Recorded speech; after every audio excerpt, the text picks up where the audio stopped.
warahmatullahi wabarakatuh. Salam sejahtera bagi kita semua. Om Swastiastu, Namo Buddhaya, salam kebajikan.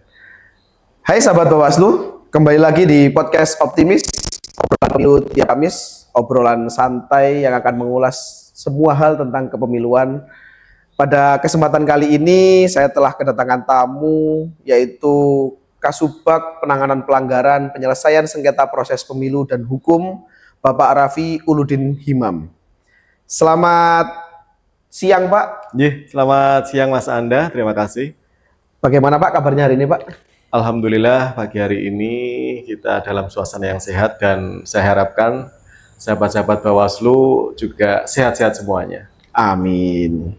Alhamdulillah Pak. Ini kan Bawaslu Kabupaten Banjarnegara ini akhirnya Pak, secara struktur organisasi ini dengan kedatangan Pak Raffi sebagai Kasubag Penanganan Pelanggaran Penyelesaian Sengketa Proses Pemilu dan Hukum ini telah terpenuhi Pak. Jadi ya dengan masuknya Pak Raffi, alhamdulillah kita bisa akan menuju Satker, sudah menjadi Satker. Nah, bagaimana Pak perasaan Pak Raffi ketika pertama kali mendapatkan SK tersebut Pak, untuk mutasi ke Banjarnegara Pak? Baik, jadi amanah yang luar biasa besar diberikan kepada kami selaku Kepala Subbagian Penanganan Pelanggaran Penyelesaian Sengketa Proses Pemilu dan Hukum. Itu menjadi sesuatu yang membanggakan bagi kami. Artinya di saat-saat non-tahapan ini, kerja-kerja keras di Badan Pengawas Pemilu ini luar biasa banyak. Kemudian salah satu hal yang pokok yakni terkait dengan status dari Bawaslu di kabupaten, terutama di Kabupaten Banjarnegara. Jadi dengan proses adanya mutasi ataupun mungkin adanya pelantikan, itu akan membuat Bawaslu lebih kuat. Dalam artian organisasi yang besar ini di Provinsi Jawa Tengah, insya Allah nanti semuanya akan menuju satuan kerja. Gitu Mas Anda. Ya. Baik, kalau begitu boleh tahu Pak ya, sebelum menjadi Kasubag Penanganan Pelanggaran, ini terlalu panjang Pak. Kalau kita singkat saja bagaimana Pak? Baik. Kasubag Penanganan Pelanggaran Penyelesaian Sengketa Proses Pemilu dan Hukum, mungkin kita singkat P3SP2H, sama saja panjang ternyata Pak. Ya, jadi sebelum Pak Raffi ini menjadi Kasubag P3SP2H ini, Pak Raffi ada di mana Pak? Bertugasnya Pak? Alhamdulillah.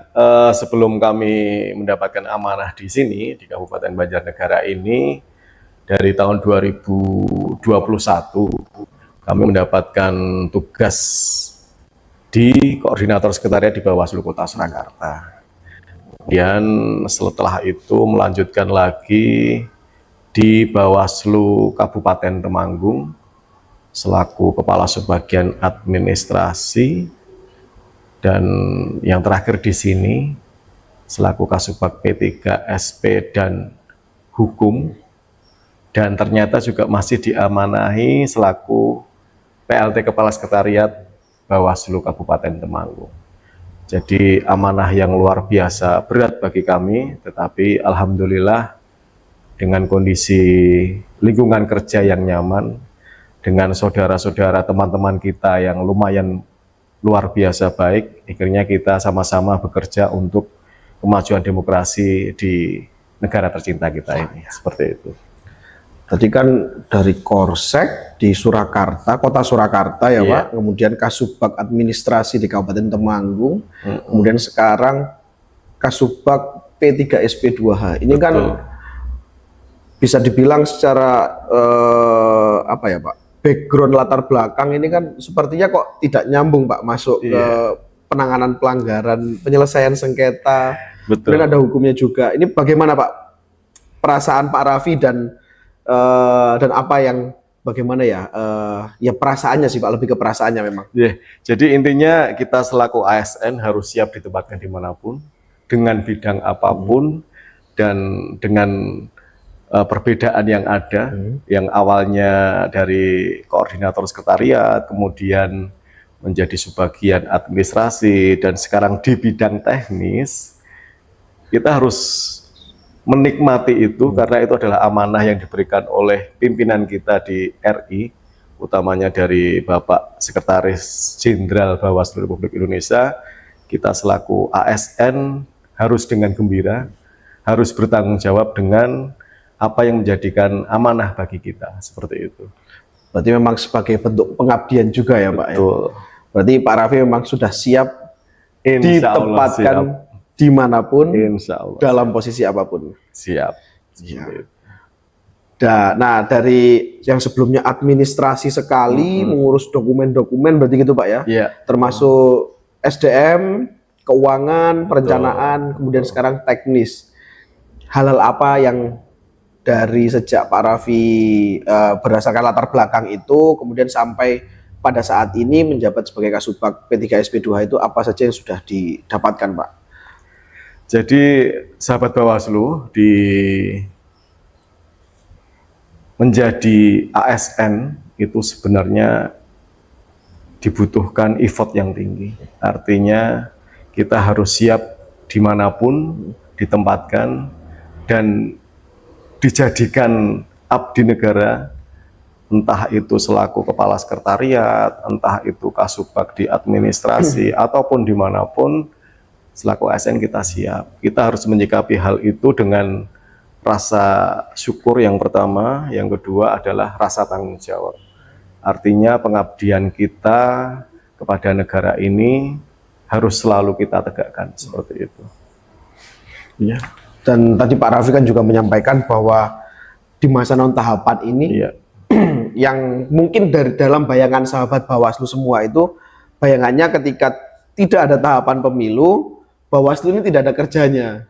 Malah justru lebih banyak ya Pak? Lebih banyak. Jadi sahabat Bawaslu harus bisa mengetahui kita tidak bekerja hanya di saat tahapan pemilu saja.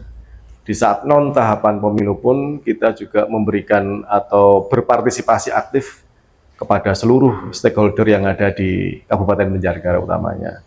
Jadi kalau seperti yang sahabat Bawaslu sudah lihat di media sosial kita juga menjalin kerjasama MOU dengan pemerintah daerah, kemudian juga dengan universitas, perguruan tinggi, dan juga kelompok-kelompok masyarakat. Jadi di saat non tahapan inilah kita harus menggali potensi yang ada di diri kita masing-masing, terutama di seluruh komponen yang ada di Bawaslu Banjarnegara ini. Ya.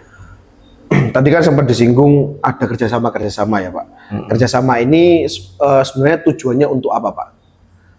Jadi sahabat Bawaslu bisa mengetahui bahwasanya beberapa kali Bawaslu Kabupaten Banjarnegara melakukan penandatanganan kerjasama, perjanjian kerjasama atau PKS dengan Pemda, dalam hal ini dengan Kesbangpol, kemudian yang kedua nanti insya Allah dengan Dinas Kominfo, kemudian yang berikutnya dengan salah satu perguruan tinggi swasta di sini, yakni STIE Taman Siswa. Taman Siswa sudah Pak? Oh sudah, iya intinya sudah kita kerjasamakan. Itu mengandung maksud dan tujuan bahwasanya di saat non tahapan ini kita juga menjalin hubungan yang baik dengan stakeholder yang ada di pemerintahan ataupun di luar pemerintahan di Kabupaten Banjarnegara, dengan fungsi yang pertama yaitu memberikan sosialisasi terkait dengan pendidikan politik kepada warga di Kabupaten Banjarnegara, bisa juga tukar ilmu, tukar pengalaman, sharing-sharing ilmu, seperti itu. Berarti tadi kan untuk sosialisasi ya Pak. Berarti memang tujuannya apakah akan masyarakat itu lebih siap untuk menghadapi pemilu selanjutnya atau ada yang lebih luas lagi Pak? Jadi terkait dengan pendidikan politik yang saat ini diselenggarakan di Kabupaten Banjarnegara, utamanya di Bawaslu Kabupaten Banjarnegara, bekerja sama dengan atau di leading sektor selaku penyelenggara utama adalah Kesbangpol. Itu memiliki tujuan bahwasanya kita memberikan edukasi, memberikan pendidikan kepada warga masyarakat yang ada di Kabupaten Banjarnegara, agar nantinya di saat tahapan pemilu mereka sudah siap menentukan pilihan yang ada. sudah mengetahui aturan-aturan yang ada terkait dengan penyelenggaraan pemilu maupun pemilihan. Seperti itu. Ya, berarti aturan-aturan ini kan apa juga terkait masalah potensi-potensi pelanggaran, ada potensi sengketa. Betul. Jadi mereka juga dibekali dengan pengetahuan dan ilmu tersebut agar tidak sampai melakukan, tidak sampai terjadi. Berarti memang saat ini lebih banyak tugas-tugas pencegahan ya, Pak? Betul. Jadi fungsi utama dari tugas Bawaslu adalah pencegahan agar tidak terjadi adanya pelanggaran pemilu ataupun mungkin ada sengketa proses pemilu maupun proses pilkada seperti itu. Nah, ini menyinggung terkait dengan sengketa, Pak. Apa Pak Raffi kan sudah sejak tahun 2021 sampai 2026 ini sudah ada 5 tahun, Pak. Apakah Pak Raffi pernah memiliki pengalaman terlibat dalam penanganan penyelesaian sengketa, Pak?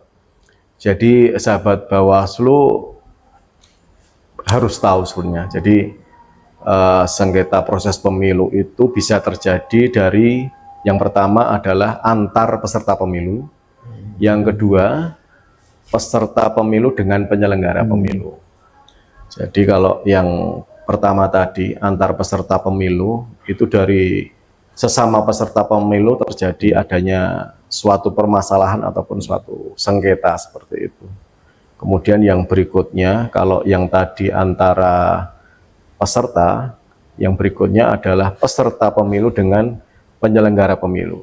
Dan sahabat Bawaslu harus tahu, penyelenggara pemilu itu tidak hanya KPU saja, seperti itu. Jadi ada Bawaslu, kemudian ada juga DKPP. Dewan Kehormatan Penyelenggara Pemilu, seperti itu. Kemudian pengalaman yang telah kami lewati di saat tahapan sebelumnya, di bahwasanya di saat itu di Kota Surakarta ada sedikit sengketa juga sesama peserta pemilu. Jadi Partai A dan Partai B ini saling mengadukan seperti itu terkait dengan jadwal kampanye, kemudian waktu penyelenggaraan kampanye. Jadi di salah satu pihak protes kenapa ini di luar jadwal, seperti itu. Tetapi alhamdulillah dengan adanya mediasi dari Bawaslu dengan menghadirkan dua pihak yang bersengketa tadi, alhamdulillah bisa diselesaikan dengan baik. Nah, kalau boleh tahu nih Pak, ketika dalam proses mediasi itu apakah awal mulanya alot untuk diselesaikan, untuk mencapai musyawarah yang mufakat, atau ya sudah gitu mereka pada akhirnya sama-sama saling memahami, akhirnya ya sudah bersepakat gitu, Pak? Pada awalnya agak keras juga. Oh, agak keras, Pak. Karena punya pendapat yang berbeda. Iya. Nah, tinggal fungsi Bawaslu di sini adalah selaku mediator, akhirnya bisa memediasi antara dua belah pihak dan mereka saling menyadari bahwasanya kita adalah satu tujuan yang sama untuk penyelenggaraan pemilu yang jurdil lah seperti itu. Jadi tidak merugikan satu pihak dan pihak lainnya seperti itu. Nah, baik Pak Raffi, tadi kan sudah menjelaskan pengalamannya ketika mendampingi terkait penyelesaian sengketa dalam proses mediasi.